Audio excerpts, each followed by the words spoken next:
The Boeing 737 shuddered through turbulence somewhere over the Atlantic, its cabin lights dimmed for the overnight flight from London to Boston. Most passengers had settled into restless sleep, but Captain Morrison's voice crackled through the intercom with an urgency that cut through the engine's monotone hum. "Ladies and gentlemen, this is your captain speaking. We have an unusual request. If there are any licensed pilots aboard this aircraft, please identify yourselves to the flight crew immediately." In row 12, Major Catalina Ghost Vasquez opened her eyes. The announcement wasn't unusual enough to wake most passengers, but 22 years of military service had trained her to recognize the subtle tremor in Morrison's voice, the kind that came when protocols failed and improvisation became survival. She'd heard it in her own voice over the radio channels of Afghanistan, Iraq, and Syria. The captain was scared. Around her, passengers stirred with mild curiosity. A businessman in 11A muttered something about flight delays. The elderly woman beside her continued sleeping, her oxygen cannula whistling softly. But Ghost's mind was already calculating scenarios. Commercial aviation didn't make announcements like that unless something had gone catastrophically wrong in the cockpit. Heart attack, stroke, incapacitation. The co-pilot might be flying alone, or worse, might not be flying at all. She unbuckled her seatbelt and stood, her compact frame moving through the narrow aisle with practiced efficiency. At 38, Ghost carried herself with the quiet confidence of someone who'd earned every stripe and star through blood and excellence, not politics. Her dark hair was pulled back in a regulation bun even off-duty, and her civilian clothes, jeans and a Georgetown University sweatshirt, couldn't quite hide the military bearing that had become second nature. The flight attendant near the galley, a woman named Jennifer according to her name tag, looked up with barely concealed panic. "Ma'am, please return to your seat. The captain will." "I'm Major Catalina Vasquez, United States Air Force," Ghost said quietly, producing her military ID. "I'm a pilot. What's the situation?" Jennifer's relief was immediate and overwhelming. Her hands shook as she reached for the interphone. "Captain Morrison, we have a pilot passenger, Major Vasquez from the Air Force." The response came back within seconds, Morrison's voice tight with controlled desperation. "Send her up, now." As Ghost moved toward the cockpit, she caught fragments of whispered conversations from awakening passengers. Someone mentioned seeing paramedics board at Heathrow. Another voice speculated about mechanical problems. But Ghost knew better. 22 years of flying everything from F-16s to C-130s had taught her to read between the lines of aviation emergencies. Whatever waited behind that cockpit door wasn't about mechanical failure. It was about human limits and the moment when training either saved lives or failed catastrophically. She pressed the interphone button, her voice steady despite the adrenaline beginning to course through her system. "Captain Morrison, this is Major Vasquez. I'm coming forward." The door to the cockpit was already unlocking. Captain Morrison looked like he'd aged 5 years in the past 5 minutes. Sweat beaded on his forehead despite the cool cabin temperature, and his usually pristine uniform shirt was wrinkled from tension. But it wasn't Morrison who commanded Ghost's immediate attention. It was the figure slumped forward in the co-pilot's seat, held upright only by his shoulder harness. "First Officer Hamilton collapsed about 10 minutes ago," Morrison said without preamble, his voice professionally controlled but edged with barely contained panic. "Massive heart attack, we think. He's unconscious, unresponsive. I've been flying alone since we hit that turbulence over the Bay of Biscay." Ghost moved to Hamilton's position, checking his pulse, weak but present, before scanning the instrument panel. The Boeing 737-800 was flying steady at 37,000 feet, autopilot engaged, but she could see the subtle signs of stress in the aircraft's behavior.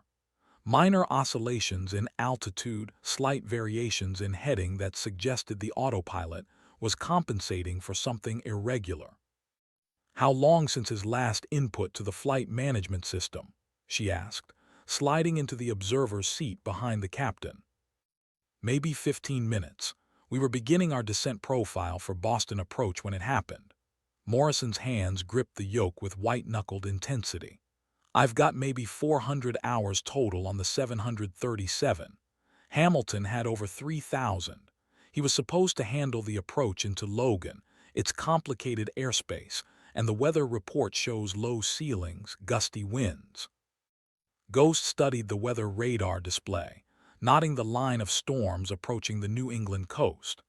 Boston Logan International Airport was notorious for challenging approaches even in perfect conditions. In weather like this, with a single pilot who admitted he was out of his depth, the situation had moved from emergency to potential catastrophe. "What's your background, Captain?" she asked, already knowing the answer would complicate things. "Regional airlines until last year, mostly smaller aircraft, simpler approaches. This is only my second month flying the Atlantic route." Morrison's honesty was both refreshing and terrifying. "Hamilton was my mentor pilot. Company paired us because of my inexperience on international routes." Ghost nodded, understanding the dynamics immediately. The airlines often paired experienced first officers with newer captains on complex routes, letting the more experienced pilot handle the technical challenges while the captain maintained command authority. It was a good system until the experienced pilot became incapacitated. "Major, I need to ask, what's your experience with commercial aircraft?" Morrison's question carried desperate hope. Ghost paused. Her military record was impressive. F-16 Fighting Falcons in 3 combat deployments, C-130 Hercules transport missions across 2 continents, countless hours in simulators and training aircraft. But civilian aviation operated under different rules, different procedures, different mindsets. "None," she said simply. "I've never flown a commercial airliner in my life." The silence that followed was deafening, broken only by the steady hum of engines and the occasional crackle of radio communication from Boston Air Traffic Control. Morrison's expression shifted through several emotions: disappointment, resignation, then something that might have been determination. "But you are a pilot." 22 years active duty, fighter jets mostly, some transport work. Ghost was already studying the approach plates that Hamilton had prepared for Boston Logan.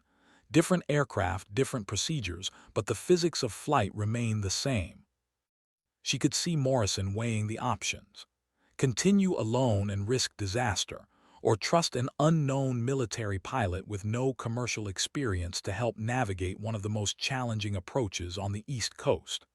Outside the cockpit windows, the first wisps of cloud cover were beginning to appear as they approached the North American coast. "What do you need to know?" Morrison asked. The next hour passed in intensive education compressed into minutes. Ghost absorbed the 737 systems with the focused intensity that had made her one of the Air Force's most decorated female pilots. The flight management computer, the Autoland capabilities, the approach procedures for Logan's intersecting runways. Everything was different from military aviation, yet fundamentally familiar. Morrison proved to be an excellent teacher under pressure, walking her through the aircraft's quirks and characteristics. The 737-800 was heavier than anything she'd flown, less responsive than a fighter jet, but more stable than a transport aircraft. Its automated systems were sophisticated, but required precise input to function properly.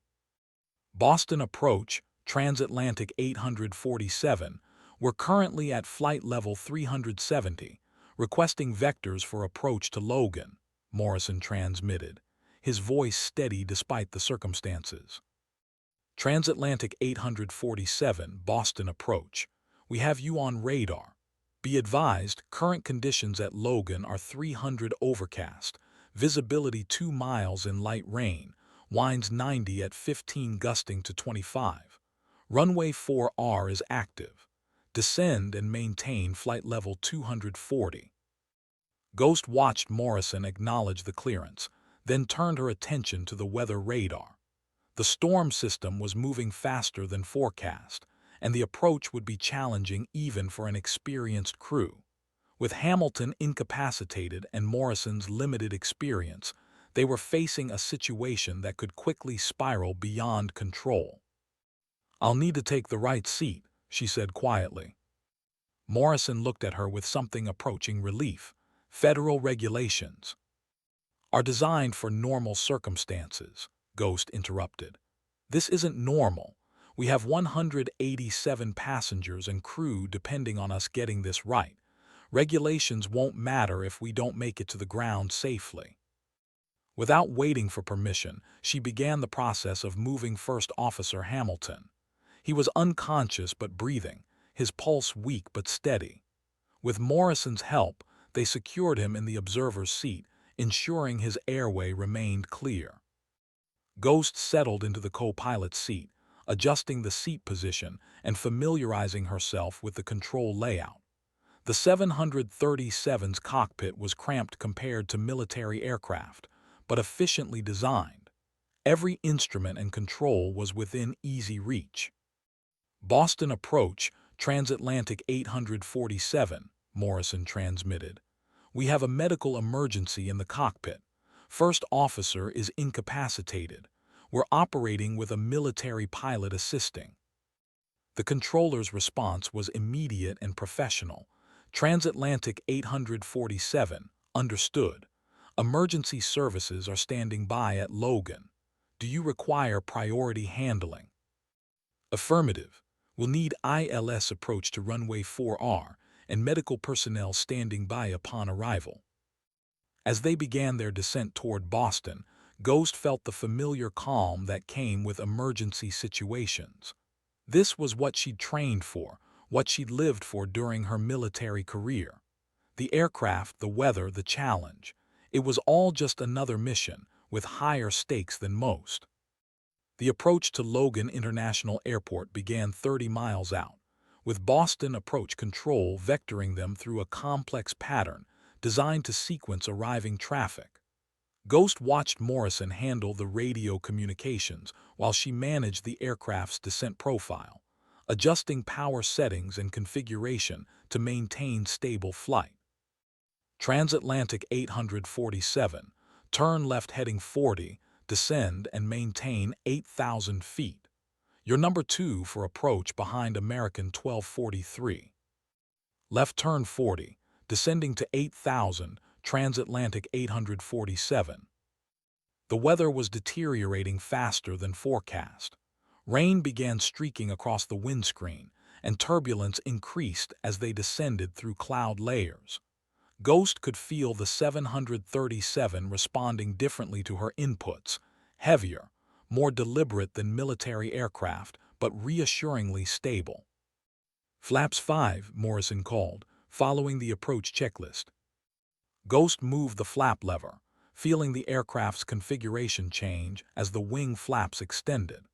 The 737 slowed and settled into a more stable approach attitude, its handling characteristics changing subtly with each configuration change.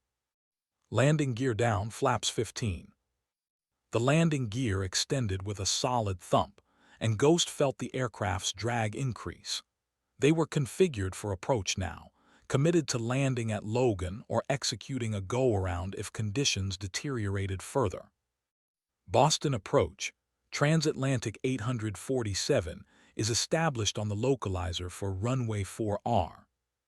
Transatlantic 847, contact Logan Tower 120.9. Emergency vehicles are in position."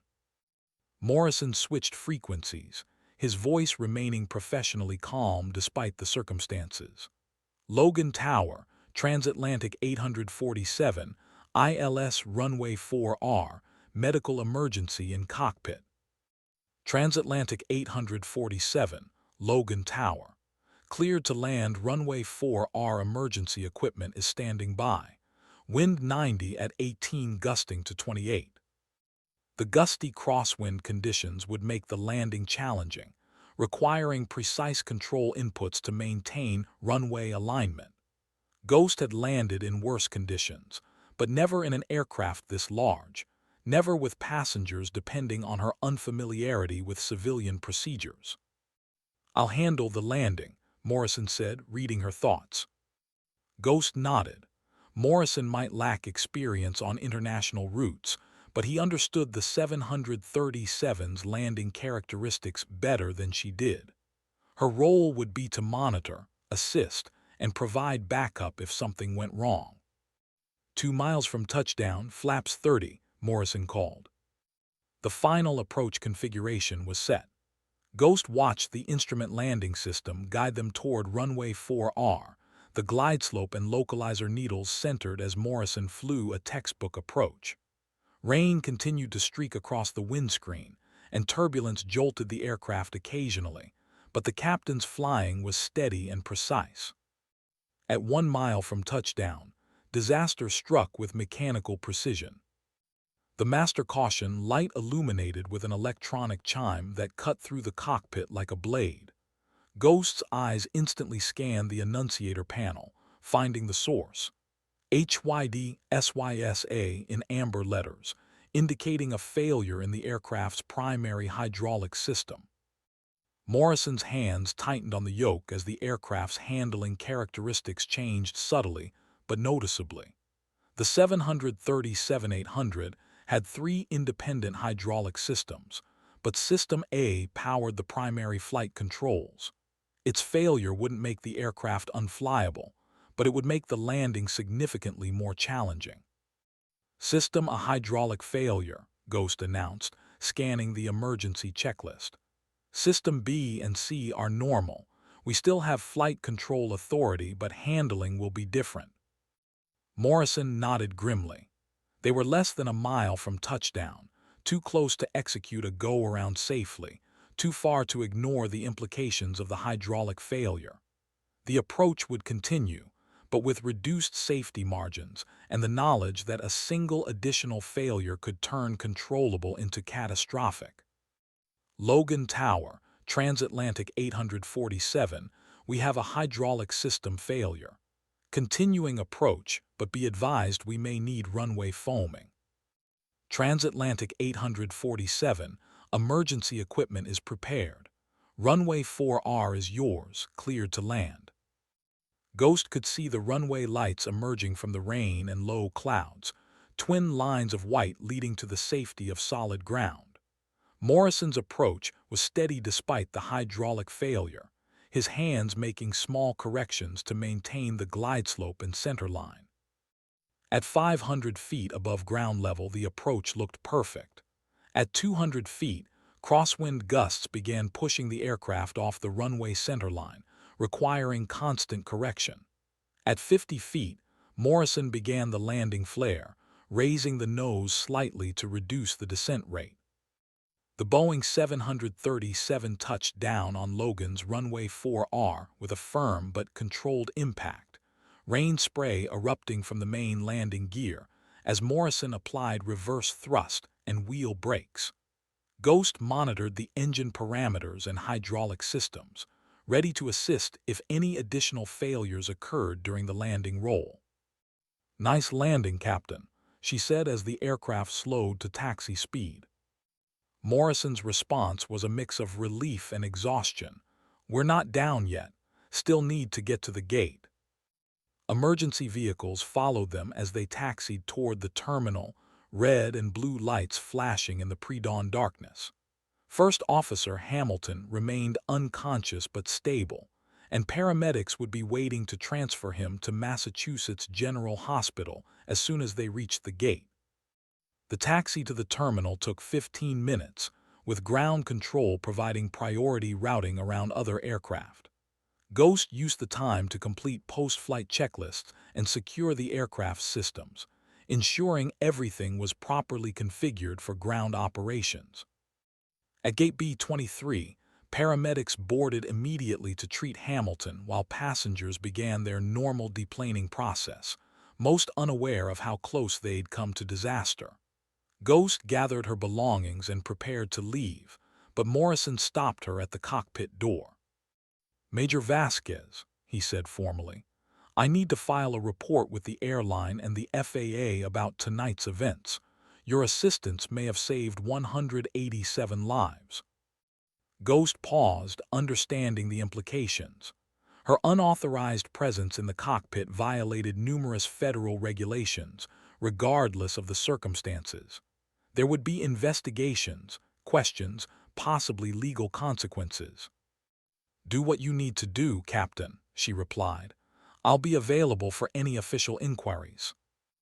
As she walked through the jet bridge toward Logan International's terminal, Ghost reflected on the night's events. 22 years of military flying had prepared her for many situations, but civilian aviation operated in a different world with different rules and different stakes. Behind her, Hamilton was being transferred to a medical stretcher, his condition stable but serious. Morrison was already on his phone with Transatlantic Airlines operations, beginning the complex process of explaining how a military pilot with no commercial experience had helped land a 737-800 in emergency conditions. The terminal was nearly empty at 4:30 a.m., with only a few early travelers and airport personnel moving through the corridors. Ghost found a quiet corner near her connecting gate and called her commanding officer, Colonel Martinez, knowing the conversation would be difficult but necessary. "Sir, this is Major Vasquez. I need to report an incident that occurred during my leave travel." The investigation began within hours of Transatlantic 847's arrival at Logan International Airport. Federal Aviation Administration officials, airline safety inspectors, and Transportation Security Administration personnel converged on Boston to examine every aspect of the emergency landing. Ghost found herself at the center of a bureaucratic hurricane that threatened to end her military career and result in federal prosecution. The initial interviews were conducted in a sterile conference room at Logan, with representatives from multiple agencies asking increasingly detailed questions about her actions in the cockpit. Ghost answered honestly, providing complete descriptions of her role in the emergency landing, while carefully avoiding any statements that might implicate Morrison in regulatory violations. FAA Inspector Janet Chen, a thin woman with wire-rimmed glasses and a reputation for inflexibility, led the questioning. "Major Vasquez, you operated as crew member on a commercial aircraft without proper certification, training, or authorization. This represents multiple violations of federal aviation regulations." "Inspector Chen," Ghost replied calmly, "I assisted the captain during an emergency situation that threatened passenger safety. My actions were taken to preserve human life." "Your intentions are noted, but regulations exist for public safety. Commercial aviation requires specific training and certification that military experience doesn't provide." The interrogation continued for 3 hours, covering every moment from Ghost's initial response to the captain's announcement through the aircraft's arrival at the gate. Each question was designed to establish criminal liability or regulatory violations, with little consideration for the life-saving nature of her actions.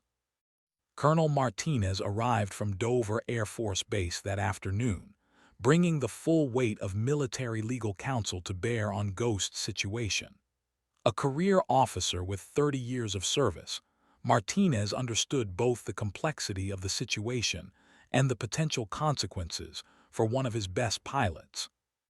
Major Vasquez acted within her training and experience to assist in a life-threatening emergency, he told the assembled investigators. The Air Force stands behind her actions and will provide full support during this investigation. The media attention began almost immediately. Someone at Logan had leaked details of the emergency landing, and by evening news programs across the country were running stories about the mystery military pilot who had helped save 187 passengers. Ghost's name hadn't been released, but her actions were being debated by aviation experts and legal commentators. Transatlantic Airlines found itself in an impossible position. Captain Morrison's official report praised Ghost's assistance and credited her with helping prevent a potential catastrophe. But the airline's legal department was concerned about liability issues and regulatory violations. "We appreciate Major Vasquez's assistance during this emergency," said transatlantic spokesperson Michael Rodriguez in a carefully worded statement. "However, we cannot endorse violations of federal aviation regulations, regardless of the outcome." The real complications began when First Officer Hamilton's medical condition was fully diagnosed. The heart attack had been massive, requiring emergency surgery and leaving him with permanent cardiac damage that would end his flying career. Investigation of his medical records revealed a history of cardiovascular issues that should have disqualified him from commercial aviation. This revelation shifted the narrative from Ghost's regulatory violations to systemic failures in the airline medical certification process. Hamilton had been flying with a ticking time bomb in his chest, passing medical examinations that should have detected his condition. "The real question," said Dr. Sarah Williams, an aerospace medical examiner interviewed by CNN, "is how a pilot with Hamilton's cardiac history was cleared for commercial aviation. The emergency landing may have revealed more serious problems in the medical certification system." Ghost watched the media coverage from her temporary quarters at Dover Air Force Base, where she remained on administrative leave pending the investigation's outcome. The attention made her uncomfortable. Military pilots were trained to avoid publicity, but she understood the broader implications of the case. Captain Morrison visited her 3 days after the landing, bringing a bottle of single malt scotch and an informal debriefing of the investigation's progress. He looked better than he had in the cockpit, rested, clean-shaven, and wearing a civilian suit instead of his airline uniform. "How are you holding up?" he asked, settling into a chair in the base officers' club. "I've been better," Ghost replied honestly. "The Air Force is being supportive, but this could end my career regardless of the investigation's outcome." Morrison nodded grimly. "Mine too. Transatlantic has me on administrative leave while they decide whether to terminate my employment. 22 years of flying, and it might end because I asked for help during an emergency." They sat in comfortable silence for several minutes, two pilots who understood the impossible position they'd been placed in by circumstances beyond their control. The scotch was excellent, a single malt from the Scottish Highlands that Morrison had been saving for a special occasion. "I need you to know something," Morrison said eventually. "The flight data recorder shows we were 30 seconds from stall speed when you took the co-pilot's seat. I was fixated on Hamilton's condition and losing situational awareness. Your presence in the cockpit literally saved everyone on board." Ghost absorbed this information without comment. She'd suspected that Morrison had been struggling more than he'd admitted, but confirmation of how close they'd come to disaster put her regulatory violations in perspective. "The preliminary report will be released next week," Morrison continued. "My guess is that it'll recommend changes to medical certification procedures and emergency response protocols. Your actions probably prevented a catastrophe that would have killed 187 people." The preliminary report, released by the National Transportation Safety Board 7 days later, vindicated Ghost's actions while identifying systematic failures in multiple areas of commercial aviation safety. First Officer Hamilton's undetected cardiac condition was classified as a contributing factor that created the emergency situation.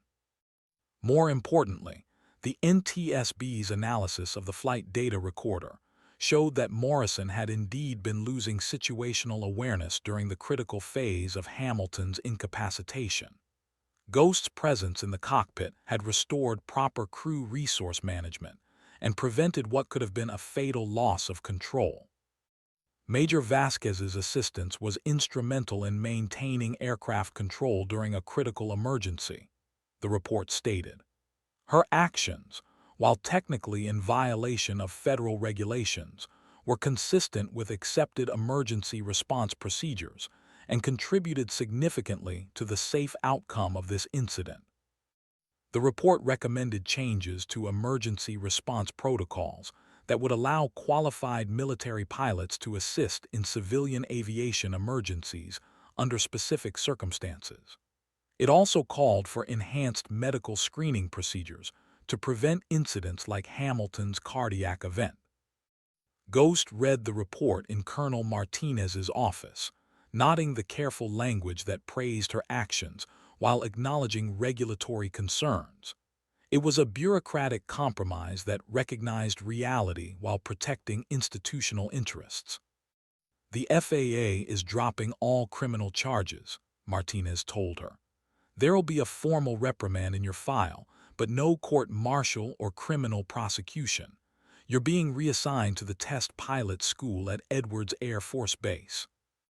The reassignment to Edwards represented both recognition of her abilities and a diplomatic solution to the regulatory controversy.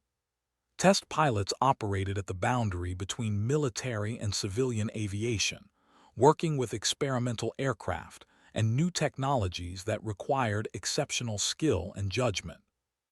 "What about Morrison?" Ghost asked. Transatlantic reinstated him yesterday. The NTSB report made it clear that his actions were appropriate given the circumstances. He's being assigned to their training department to develop new emergency response procedures. Ghost nodded, understanding that both she and Morrison had been fortunate in the investigation's outcome. The media attention had created public support for their actions, making harsh punishment politically difficult for the agencies involved. The final chapter of the Transatlantic 847 incident came 6 months later, when Ghost was invited to speak at the annual International Air Transport Association Safety Conference in Montreal. The audience included airline executives, government regulators, and aviation safety experts from around the world. Her presentation focused on crew resource management during emergency situations, drawing on her military experience to illustrate how training and preparation could overcome equipment failures and human limitations. She avoided discussing the regulatory controversy, instead emphasizing the importance of adaptability and decisive action. "Emergency situations don't follow rule books," she told the audience. "They require judgment, training, and sometimes the willingness to act outside normal procedures to preserve human life. The key is having systems flexible enough to accommodate necessary deviations while maintaining safety standards." The response was overwhelmingly positive. Several airline executives approached her afterward to discuss consulting opportunities, and the Federal Aviation Administration expressed interest in having her participate in developing new emergency response protocols. Morrison attended the conference and joined her for dinner afterward, bringing news that First Officer Hamilton was recovering well from his surgery. The former pilot had become an advocate for improved medical screening procedures, working with aerospace medical examiners to develop better diagnostic techniques. "He wants to thank you personally," Morrison said over coffee in the hotel restaurant. "Says he owes his life to your quick thinking in getting him medical attention." Ghost smiled, remembering Hamilton's pale, unconscious form slumped over the flight controls. "He doesn't owe me anything. We were all just doing our jobs under difficult circumstances." As she prepared to return to Edwards Air Force Base and her new assignment as a test pilot, Ghost reflected on the lessons of that night over the Atlantic. Emergency situations revealed character, training, and the complex interaction between regulations and reality. The controversy surrounding her actions had ultimately led to positive changes in aviation safety procedures. New protocols now existed for utilizing qualified military pilots in civilian emergencies. Medical screening had been enhanced, and crew resource management training had been expanded. More importantly, 187 passengers and crew members had returned safely to their families because two pilots had worked together to overcome an emergency that could have ended in tragedy. That outcome, Ghost knew, was worth any amount of bureaucratic controversy or career uncertainty. Test flying at Edwards would present new challenges and opportunities, pushing the boundaries of aviation technology and human performance. It was work that required the same combination of skill, judgment, and calculated risk-taking that had served her well during that memorable night when she'd awakened in row 12 to help land a crippled airliner. The sky, she had learned, was both unforgiving and full of possibilities. Success required respecting both its dangers and its promise, maintaining the careful balance between caution and courage that defined professional aviation.